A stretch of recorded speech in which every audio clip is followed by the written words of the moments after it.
Listen, I know many people are all feeling some type of way right now, but I think this was all for the best, and I'm gonna tell you why. But to start off, in case you didn't read the title, somehow Dying Light 2 has been delayed again to now February 4th, 2022. Now, this is only a couple of months after the release date we were all hoping for dearly, so it really isn't that much of an extension, but I can see why it caused a lot of frustration in the community, for which it surely has.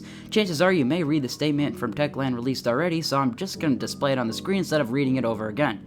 To think more positively on the situation, let's start off with the possibility that the devs won't be as stressed and have to work intensive work hours to get everything polished and finished. We currently don't know the work environment at Techland this time around, but hopefully this is all one big sigh of relief for them. Also, because the very next day after Dying Light 2 was supposed to drop, we get Halo Infinite. Having Dying Light 2, separated by 1 to 2 weeks from any other game releases kind of makes sense, and it's kind of for the best. The things we can take away from the statement Techland released out is 1. The game is pretty much done and now it's all in its polishing stages. 2. Techland is doing playtests at their studio in Poland.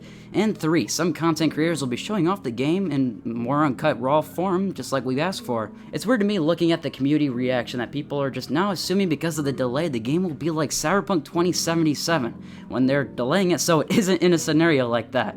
I think a good portion of people are just overly upset, when I think people should be supporting Techland and hoping for the best. Being a negative Nancy and spreading hate isn't gonna do anything, you're just upsetting people because you're frustrated. We also have to look at the bigger picture of this all.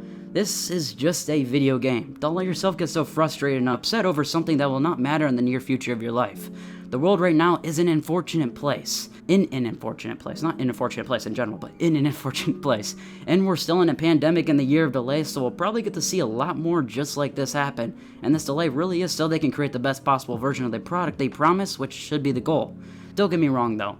People plan on taking time off to play this and a ton of other things, so I really understand that perspective, but really, it's better to be safe than sorry so they don't have to do a No Man's Sky comeback in years from now. As you can probably tell, I think it needed to be delayed. We've already waited over 3 years at this point, so 2 extra months shouldn't be that big of a deal, though it isn't exactly confirmed what brought the delay to occur. But there really is a lot of problems with the game in its current state just by looking at the little snippets of gameplay we've seen. And I think this extra time to rework some of the animations and polish it all up is definitely needed, and this extra time is necessary. The more time they have, the more they can polish, but also add more content into the game if they get there, though I think it's better to have it as polished and smooth as possible. Another thing to mention is the community manager at Techland says in the coming weeks we'll be seeing more gameplay, last-gen gameplay included, and system specs when they think they're ready. And he also goes on to say that there's no plans to restock the collector's edition right now, unfortunately. I think, just like all the other unfortunate updates during this game's development progress, it'll pass. We'll get over it and move on, and maybe some of you won't. No one truly likes a delay, but if it means the game we get is a lot better overall, then I don't see the issue. But feel free to let me know your thoughts down below.